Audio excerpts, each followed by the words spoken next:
Hi, good morning. My name is Marcus Scotney. I'm here working for Nav4 at the OMM Festival weekend here in the Forest of Dean.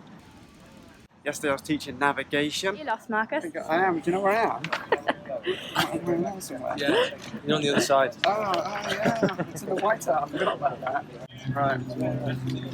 Have fun out there. I had some people out in the forest preparing themselves to getting involved in some navigation events like on light or mountain marathons or other events which require navigation. So I'm going to share with you 3 very simple tips for if you're doing your first ever navigation event. 3 things you really need to make sure you're doing so you don't get lost when you're going out doing these navigation events. Oh, that one's No, that's that dotty one. So number 1, make sure you understand the map. So spend a bit of time kind of working out what all the symbols, features mean on the map, because otherwise you get out there and you'll end up kind of following what you think is a road, could be a track, or kind of think you're following a wall and you're following something else. So get to know what all the symbols mean. There's a lot of information on the map. Spend a little bit of time beforehand just sussing out what the key is on it, so that when you hit certain features you know what they are. So that's my number 1. You got this one, have you? Oh, thank you. Does eating the map help? No. Very good. So how's your map reading going today? Good. Yeah, haven't missed one yet. We need to keep going, love. We've got We need to Yeah. keep got going. 50 minutes, so Yeah, 50 minutes. I would like to get 36 if we can. Cheers.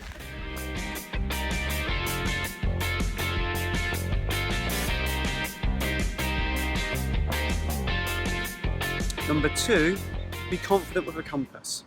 It's not rocket science. You can get different types of compasses, but the key thing you want to make sure with a compass is that when you set it on your map, is that you're always making sure that you get the compass that's pointing to north, and when you set it on your map, that your map sets north. If your map's not set, it could mean you're going to go off in the wrong direction. So the map has got a north, a south, an east and a west on it. So what we do is we turn the map round so that the north lines on the compass line up with the north lines on the map. And that's the map set. So once you've got your map set, it's stuck on that post. And if we're going to head off to the west, we come around the map. If I'm going to head down to the south, I come around the map. So I keep the map set whatever direction I'm travelling. I don't turn the map, because then it's no longer set. I'm likely to go in the wrong direction.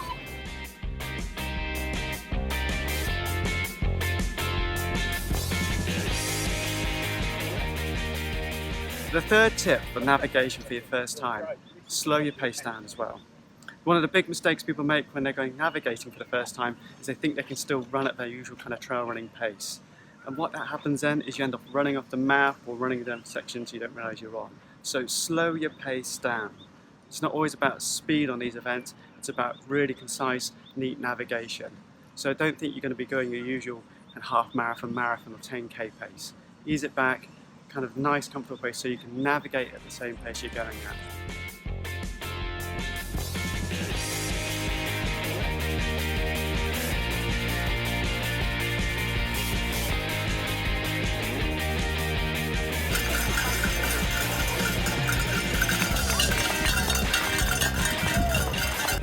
Lots more tips I could share with you, but that's my first 3 tips for you.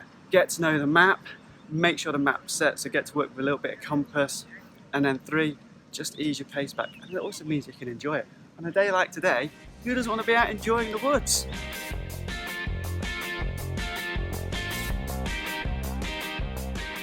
We ran 17 miles yesterday, so and I haven't done much running, and Karen ran a marathon last weekend. So we're back today. Yeah! But our legs are a bit. We're going to go big or go home today. That's our plan. Yeah, the strategy today is to get the big points first. Take some time at the start to plan your route out, and actually don't be like stressed out about going when they say go. Yeah, plan your route to your points and plan your route back. And don't get too distracted chatting Yeah. in between checkpoints. Yeah. And then realise you've been chatting and go, oh, where are we? Yeah. Sorry, you're going to bleep that one out. A lot of our friends, or I've got some friends with us, and they were going out and doing 8-minute mile runs, they were training hard. Not really appropriate, because you can't really do that type of pace on this event. It's just having that mental willpower, dig in, head down and just go walk fast if you need to, 4 or 5 miles an hour, go for it. Well, I still don't know how to use a compass, but for the next one I definitely need to. Yeah, we didn't have any arguments, so that's all good. Yeah, just keeping an eye on the compass all the time and listening to the wife. I think it's great because we know each other very well, so we know when the other one has a problem or, you know, stop talking, we know exactly when something goes wrong. So I think it does help to know each other very well. Trust the compass, not your head, not your feeling, definitely, because that every time we didn't trust the compass, that's when we made mistakes. Keep your finger on the map. Yeah, all the time. Yeah. Know where you are all the time on the map. Don't follow people thinking they know better. Sometimes they also make mistakes. Yeah, that's the worst. So they might be on a different course. Yeah, it's a fantastic event. Yeah, if you get points, that's brilliant. But it's just a great occasion. I would try orienteering first. It's a great way to learn to navigate. And then to do this, you just got to keep going. Yeah. And what do you think about running with your dad? Does he behave himself? Yeah, it's good fun. Really good atmosphere. Yeah. Lovely weather, lovely scenery. Yeah. And what was the most difficult control today? First one, because I went off in the wrong direction. The tip we got, because we started some training, the Bristol orienteering, and it's basically how far would you go, how many steps in 100 metres. So therefore you can then double it up, multiply it up, and so that really helps. Yeah. But yeah, and sticking to it as opposed to just going, oh I know, and off you go. Yeah. We're thinking of doing the 2-day arm in October. Well done. I've been cross roller skiing. Cross roller skiing? Yeah. And what is this? Roller It's just skiing? the same as cross country skiing. Yeah. Got brakes, the wheel only goes one way, Uh-huh. and I've got poles, Wow. which I've snapped. Oh no. Yeah. Absolutely superb. Loved every minute of it. I try and memorise the map from one point to another, like second right, third right, you know, do that. I do that sort of thing. But we make a good team, we check each other, we're really good at it, we're quite happy with it. We laugh at silly things. You get to places that you may never have got to. We haven't run at all, we've walked the whole thing because we wanted to be, just to enjoy it. Orienteering is for everybody. I'm by no means sporty. The navigation was great. We were just dead. Harder today. Yeah, we're a lot more tired today. Did you have any navigation tactics? Yes. Find the checkpoint. No, navigating on the fly. We did get past a lot of people who were stood looking at their map. I prefer it to running events because it gives you a bit of a challenge. It does, yeah. Your mind's off the pain and everything when you're looking at the map. It's a lot more fun, put it that way. You know, you can go out and just cover a couple of miles and pick up a few points. Probably still not come last. Yeah. But then you can also go out and, you know, smash it for the day. So it's really good for all ages. Everyone should do it. Yeah. Get out there. Get out there. I mean, look at this weather. Amazing. I was relying on her and she was relying on me. So it's quite a sudden realisation. Yeah. It's great thing to do together. It's fantastic. Beautiful. Sunny. Yeah. Really, you just can't beat it. It's so beautiful. We went on a muddy way, and on one step, yes, the water looks like maximum 10 centimeters or something like this, and I watched there, and then I was in up to here.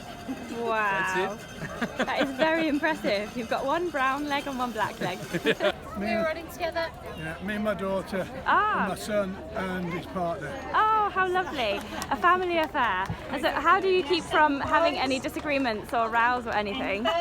Who said there weren't any disagreements? We were both map reading at the same time, so we tried to check nav each other so we didn't have any major mistakes where we veered completely off course. Yeah, and don't be over adventurous.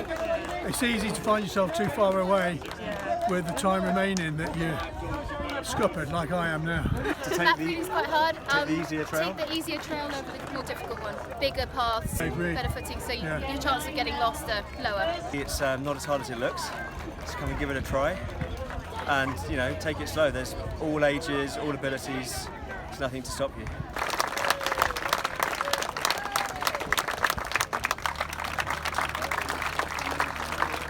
The First Ladies Veterans team with 570 points with Janine Roberts and Sam Scott. Give it a go, just try your best, come and enjoy it. And the second thing I'd say is, as Ralph Fiennes says, is there's no such thing as bad weather, it's just having the wrong clothing. Yeah, I'd say just work within your abilities. The benefit of this is you can cut it short wherever you want, and just try and work out your pacing so you don't end up having to go really quick at the end because you're going to lose all your points. You really need to make sure both of you know where you are at any one point, and both of you are happy with the route choice. So that would be a top one from us, I think. Yeah. And don't wait till you're thirsty to drink, because if you do, then you've got dehydrated. And don't wait till you're really hungry and your blood sugar's in your boots. So you just need to keep grazing on your go. And all I would say is like small amounts of food. Yeah, I just nibble all the time and drink all the time, and also make sure that your partner's eating and drinking as well. Have you eaten recently? Have you drunk recently? Things like saurine, so malt loaf, and like fruity bars, raisins, peanuts, that sort of thing, which are all nibbly ones, nothing too heavy. Yeah. Because you can come back and eat well before you start, and then eat well when you finish, but just keep putting that extra bit of fuel in. And I think sometimes if you really, really have worked really hard, you don't always want sugar. So having something that's kind of a bit more of on the savoury, like the biscuit, like the fig rolls, it just counterbalances the sugar. So just a bit more flavour. You've got a 5 or a 7 hour window. You can come back early if you want to, and we've got friends who've walked it and just come back early. So literally anybody can do it. So it's brilliant. These are so good. And the OMM Light is the best one to start with because it's just so relaxed and there's a great party atmosphere. So the organisers do superb.